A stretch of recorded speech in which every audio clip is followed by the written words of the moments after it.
Olá, muito bom dia. Muito obrigado mais uma vez pela sua companhia. Está começando mais um programa Agronegócio e eu desejo a você muita paz e muita saúde. E no programa de hoje nós vamos comentar do mercado de máquinas e implementos agrícolas. Vou conversar com Roberto Idazzi, advogado, especialista na área ambiental, e nós vamos falar do impasse na conciliação que prolonga incertezas sobre demarcação de terras. Vamos falar do ministro da Agricultura que disse que vai pedir demissão se o governo federal fizer extravagância com o setor do agronegócio. Vou falar de um relatório que aponta queda na safra 24-25. O programa Agronegócio já está no ar.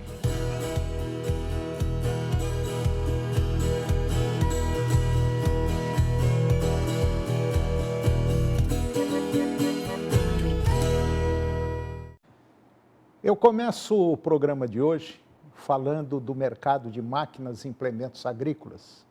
A indústria de máquinas e equipamentos começou 2025 mantendo uma trajetória de recuperação iniciada no segundo semestre de 2024.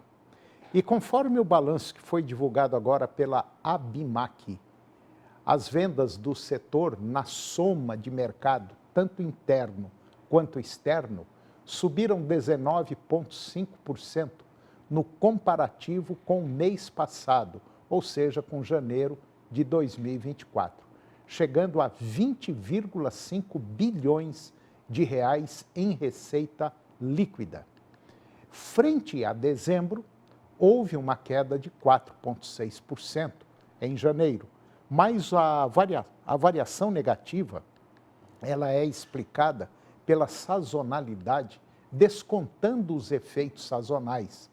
O setor mostrou crescimento de 7,5% na margem, ou seja, de um mês para o outro. A Abimac, ela pondera que o crescimento ante o mesmo mês do ano passado se deu sobre uma base de comparação fraca, uma vez que em janeiro de 2024, o setor registrou uma queda expressiva de 21,3% na comparação interanual. Frente a janeiro de 2024, os investimentos em máquinas no Brasil, tanto nacionais quanto importadas, tiveram crescimento de 37,6% no mês passado, para 33 bilhões de reais. As compras de máquinas produzidas no Brasil de 15,6 bi, tiveram um aumento de 32,3% em um ano, mas ainda assim os produtos nacionais representaram menos da metade do consumo total. As importações registradas em dólares tiveram um crescimento de 19,3% para 2,7 bilhões de dólares, o maior valor para o mês da série estatística histórica. Praticamente um terço das máquinas importadas no Brasil, que dá aí por volta de 36%, vem da China.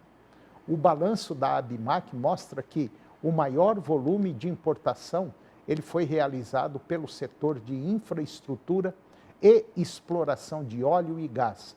Houve também aumento na aquisição de máquinas importadas pelas indústrias de bem de consumo. As exportações de máquinas e equipamentos produzidas aqui no Brasil, por sua vez, caíram 22,3% em janeiro, em relação ao primeiro mês do ano passado, somando 818 milhões de dólares. Conforme a Abimac, o desempenho dos embarques preocupa por aprofundar a queda das vendas ao exterior iniciada em 2024. A baixa na quantidade exportada foi de 23%.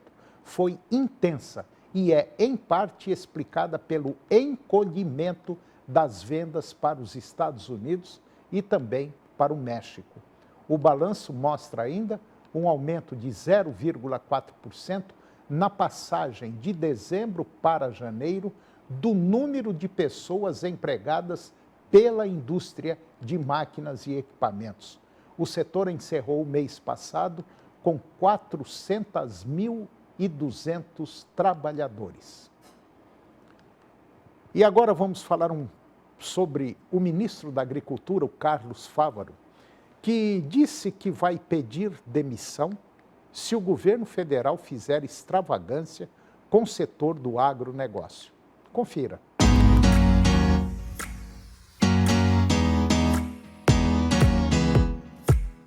O governo federal, ele está dividido sobre a possibilidade de restringir exportações de alimentos como uma forma de aumentar a oferta aqui no mercado interno e baratear os preços aos consumidores.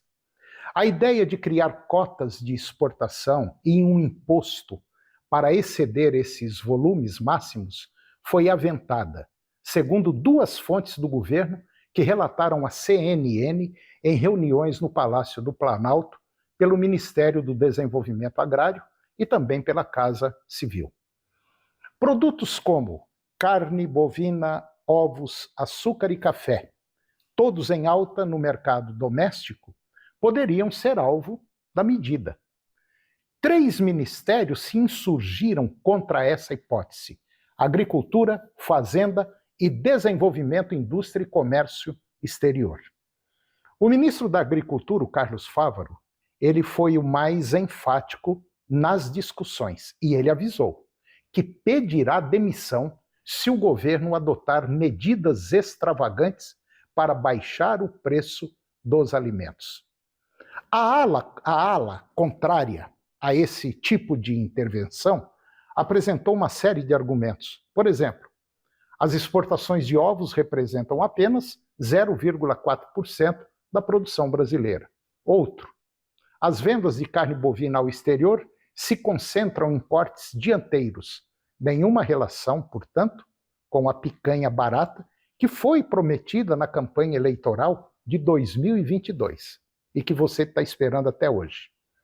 Para esse grupo, não há bala de prata contra a alta de preços e é preciso esperar os resultados da supercolheita de grãos prevista para os próximos meses, bem como preparar ainda um plano safra para o período 25-26. O ministro da Casa Civil, senhor Rui Costa, afirmou, dia 26 agora, que está sendo organizada uma reunião para a semana que vem entre o presidente da República, o senhor Luiz Inácio Lula da Silva, e setores de supermercados e produtivos para tratar sobre o alto preço dos alimentos. De acordo com ele, a expectativa é de que os preços dos principais alimentos estejam em declínio até no meio do ano. O presidente do Conselho de Administração e sócio sênior do BTG Pactual, o André Esteves, ele definiu muito bem o Brasil de agora. Nós estamos começando a ver os primeiros sinais de desaquecimento da economia, o que deve conter o excesso de pressão inflacionária. Parece muito claro que a política fiscal ainda muito frouxa e a política monetária muito apertada. É como se você estivesse dirigindo um carro e você está um pé no freio e outro no acelerador. Obviamente que não é o que otimiza o carro. O mais razoável é você fazer uma combinação onde você não subisse tantos juros e você apertasse o fiscal. Senhoras e senhores, em breve poderemos ter juros altos e uma inflação também lá em cima. Portanto, vamos aguardar. A situação não é das melhores.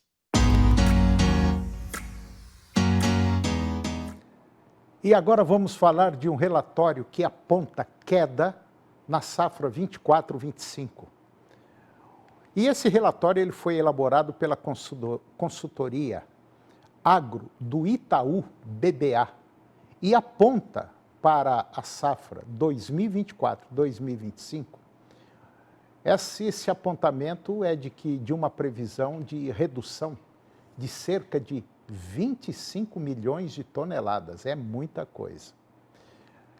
E essa redução dos estoques globais de milho e com uma menor produção, principalmente americana, e aumento da demanda mundial.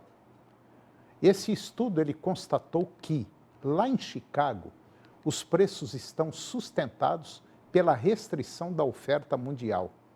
Já na Argentina, que é o terceiro maior exportador do mundo, problemas climáticos têm afetado a produção. A previsão inicial do USDA para a safra argentina, ela foi ajustada de 51 para 50 milhões de toneladas, mas estima-se que a produção possa se aproximar de 45 milhões de toneladas, devido às condições climáticas adversas. Uma menor safra argentina pressionaria ainda mais o estoque global de milho. No Brasil, a alta demanda e o uso crescente do milho para etanol também pressionam os estoques internos, apesar de uma safra nacional maior a ser esperada agora para 2024, 2025. Assim, o desempenho da segunda safra do cereal será fundamental para o comportamento dos preços. Além disso, a possibilidade de aumento da área de milho nos Estados Unidos e a resolução do conflito no Mar Negro também são alguns fatores que podem atuar, vamos dizer assim, contrários à valorização dos preços. Porém, no curto prazo, os preços do cereal devem seguir sustentados, sobretudo por conta do aperto da oferta no mercado doméstico. E agora vamos falar do mercado da soja. Segundo a análise da Central Internacional de Análises Econômicas e também de Estudos de Mercado Agropecuário, a CEMA, que foi publicada agora na semana passada, a cotação da soja apresentou recuperação nesta semana no mercado internacional. Já no mercado interno, mesmo com as leves baixas no mercado internacional, os preços da soja subiram 1,9% na referência lá de Paranaguá, no porto de Paranaguá, no Paraná, com a saca atingindo R$ 134,55, impulsionados pela leve alta do dólar frente ao real. Nos Estados Unidos, a Associação Nacional dos Processadores de Oleaginosas, o NOPA, ele informou que o esmagamento de soja em janeiro totalizou 5,4 milhões de toneladas, abaixo das expectativas do mercado, que projetava 5 milhões e 570 mil toneladas. Ainda assim, o volume representa um crescimento de 7,9% em relação a janeiro de 2024. Já os estoques de óleo de soja no país ficaram 15,4% menores que no ano anterior, embora ainda sejam os maiores dos últimos 6 meses e o menor nível para janeiro em 10 anos. Na Argentina, um crop tour que foi realizado nas lavouras de soja indicou forte variação na qualidade das plantações. Assim como ocorre no sul do Brasil, em algumas regiões as condições são razoáveis, enquanto em outras o cenário é mais crítico. E depois do intervalo eu vou conversar com Roberto Idazzi, ele é advogado especialista na área ambiental, e nós vamos falar do impasse na conciliação, que prolonga incertezas sobre demarcação de terras. Nós voltamos já, é um minutinho só.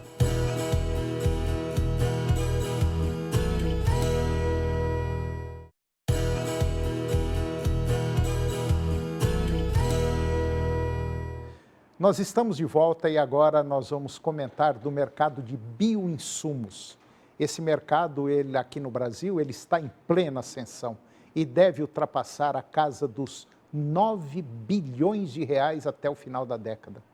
De acordo com dados que foram apresentados agora no segundo workshop ANP Bio de Inteligência de Mercado, que foi realizado em Campinas, no estado de São Paulo, o setor movimentou 5,7 bilhões de reais agora na última safra, com uma área tratada que atingiu 156 milhões de hectares.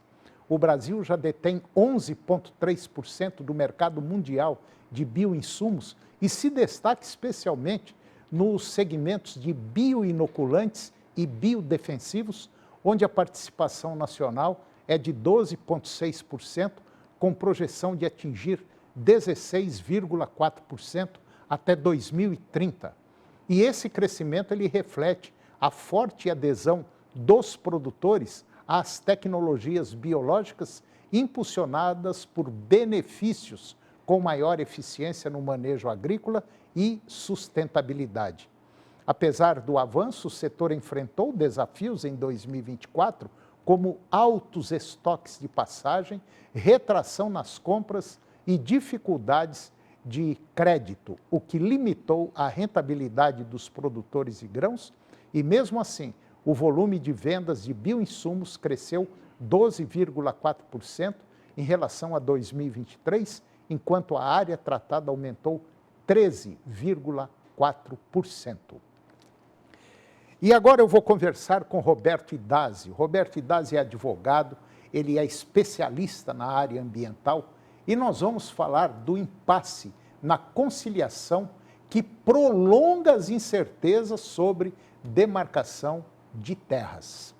Roberto Idasi, muito bom dia, muito obrigado mais uma vez por nos atender aqui. E nós vamos falar de um tema importante, um tema que eu vou te falar uma coisa, mexe com o país inteiro. Bom dia, tá bom, Idasi? Bom dia, obrigado mais uma vez por estar aqui nesse programa, que é sucesso. Roberto, quando é que vai desenrolar isso, se é que vai desenrolar? Porque mexe com uma área muito grande no país, né? E áreas que já estão em produção, né? Justamente, está tendo uma fase de conciliação, isso entre o Superior Tribunal de Justiça e também o Congresso Nacional e os representantes dos povos indígenas, e que essa fase de conciliação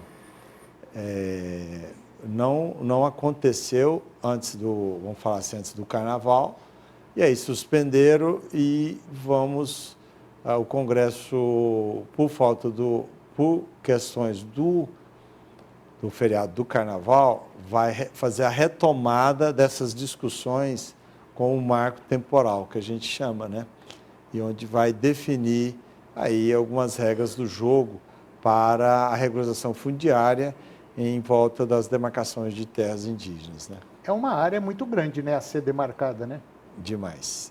Hoje nós temos, hoje eu não tenho esse dado, mas são grandes áreas extensivas que vai entrar em conflito com o produtor rural que adquiriu aquela terra dentro de uma área específica, né?